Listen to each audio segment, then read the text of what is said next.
book lovers. Good morning. Third video. I was thinking about waiting to record this until later. My husband and I are going to one of our favorite used bookstores in Virginia later today, and I'm probably going to be looking for treasures.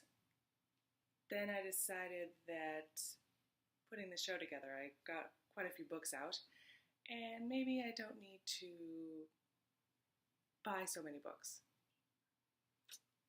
That's a really weird phrase, isn't it? Not buy so many books. Now, I'm not taking a break per se, just a tiny break for today. Like I said, I'll still be looking for treasures if there's anything that I just have to have.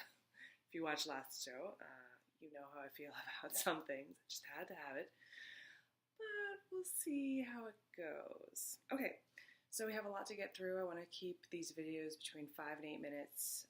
Today I want to start with maybe some of you are like me and you have a young reader or a book lover in training in your house, and so this is not historical romance at all, but this is a gateway. This is Bunny's Book Club. My aunt got this for my child, and let's see, this is The Library by Sarah Stewart, pictures by David Small. My mom got this for my child, and he and I read these every night, and they are wonderful. I love it so much. Young book lovers, if you have one in your life, I highly recommend those. So let's see. This was release week.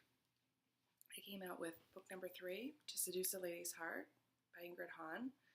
It is the third in the Landon sisters books. This one takes a little bit of a detour from the sisters themselves and goes to the cousin who inherited the title.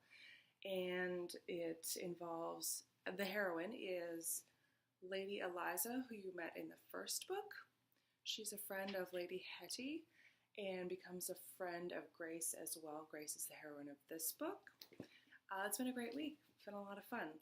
The fun is not over yet, so let's see. We got some, I'm not doing this in one take this morning. I was sort of hoping to do this whole video in one take. Not happening. It's like 7:30 in the morning. I don't normally have coffee. I have coffee on weekends. It's the weekend. I'm going to have a little coffee.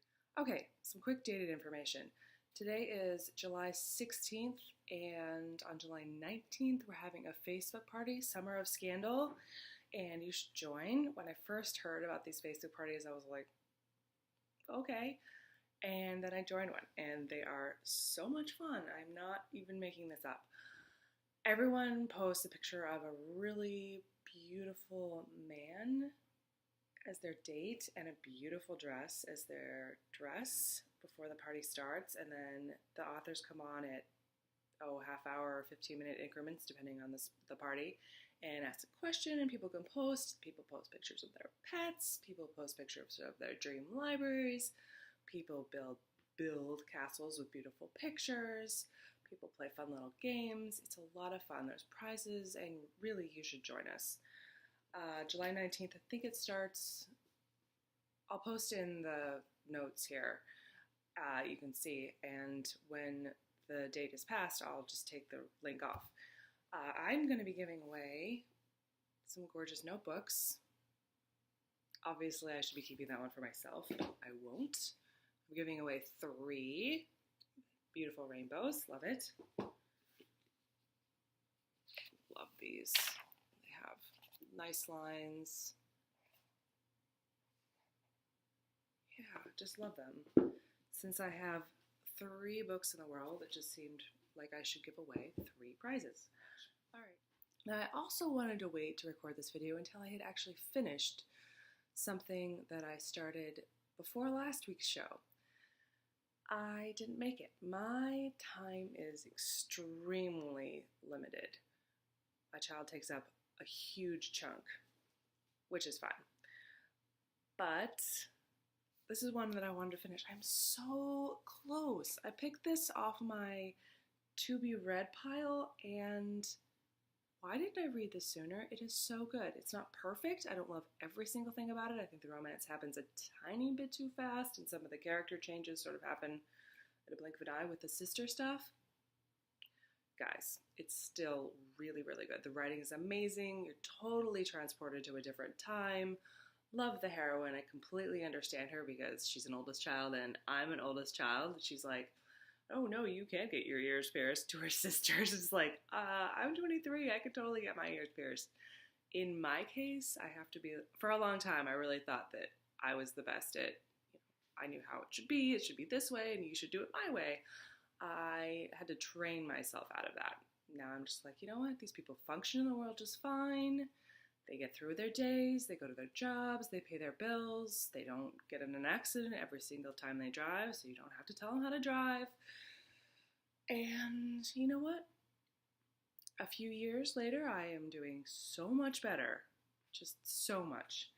Okay, tiny break from historical romance. Now, I used to be the sort of person who would say no to things out of hand, like Deadwood or California tortilla. I'd be like, oh, I don't like that, not having tried it. I don't know where I got that from. I have no idea. But my husband eventually convinced me to try some things. Now I love California tortilla. Took about 1.5 burritos. And Deadwood, one of my favorite shows ever. So I try to give things a chance. I almost never, I don't know. I try not to dismiss things out of hand, so I try new things, like new things in romance. I thought I gotta try medical romance. Not finished with this one either.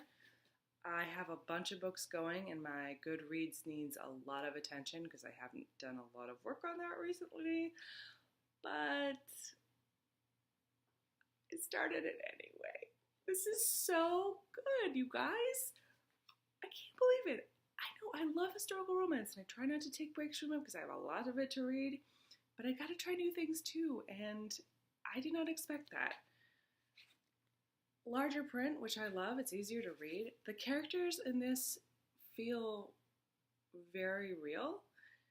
The dialogue is funny. There's a loaded gun. I'm not giving anything away when I say this because it's in the author's letter.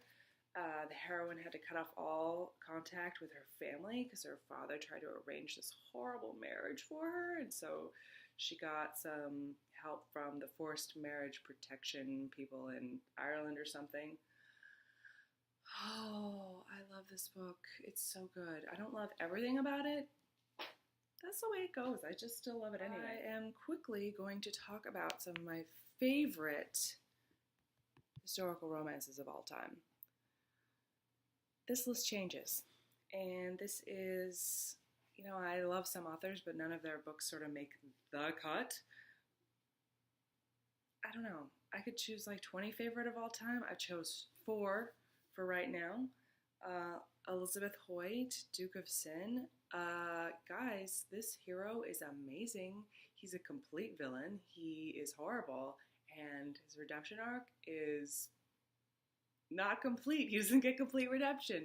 But he gets happily ever after. This is romance. Of course you know that. I love everything Elizabeth Hoyt. I will try not to put an Elizabeth Hoyt book in every single episode of these that I do. It's going to be hard. Galen Foley, the Duke. This is not really different, I guess. This more follows genre conventions pretty specifically. This book just sucks you in. The writing is so good. The characters are so good. The hero is kind of a little bit of a stick in the mud sometimes. Doesn't really bother me. You knew this one was coming, right? Lord of Chase, Lord of Scandals. I have this book, 2 hard copies. This is my nice one that I do not loan out. I have another copy that, the spine is a little bit broken. Somebody can take it off the shelf and borrow it, and I won't have a conniption fit. I also have it in E, just in case. I'm stranded somewhere with my Kindle and I just have to read it. And I could not find my hard copy of this book, but that's okay because I actually read it, or listened to it, on audio. Bookmark has been added, sorry. Try not to touch the screen. Flowers from the Storm, Laura Kinsale. Okay. This book. Failed to say bookmark. Okay. Anyway. Laura Kinsale is amazing. beautiful writer, so imaginative, makes these, thank you, Sulu, amazing worlds, amazing characters, amazing stories. This one, how can it be better than all the rest of her work? So good. Okay, I also wanted to talk about unusual historical romances because it's not all Regency all the time these days. Like, you can find things in the 1920s. This is just one of them. I think Joanna Shoup, who is in New Jersey, is writing some approximately this era, maybe a little earlier. Not late Victorian, early Edwardian. I forget exactly. I read one. They're really good. But I'm going to have to save that to next time. So, next episode, whatever treasures I might find today or later this week in a thrift store that I just have to have. And unusual historical romances. I'm going to be talking about Jeannie Lynn, Memoirs of a Scandalous Red Dress, I think, Elizabeth Boyle, Janet Mullaney, Dedication, Older Hero and Heroine, some things that just stand out from the crowd. Okay, happy reading.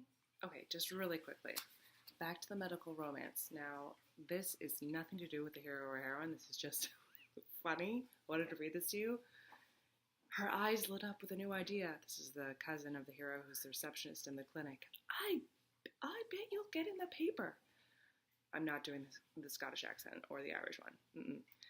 Callie felt a chill jag along her spine and forced herself to smile. Well, I doubt me being here is that big a deal. On this island? You'd be surprised what turns up in the paper. There was a notice put in when my hamster Reggie died. So docile until I try to get a video with them.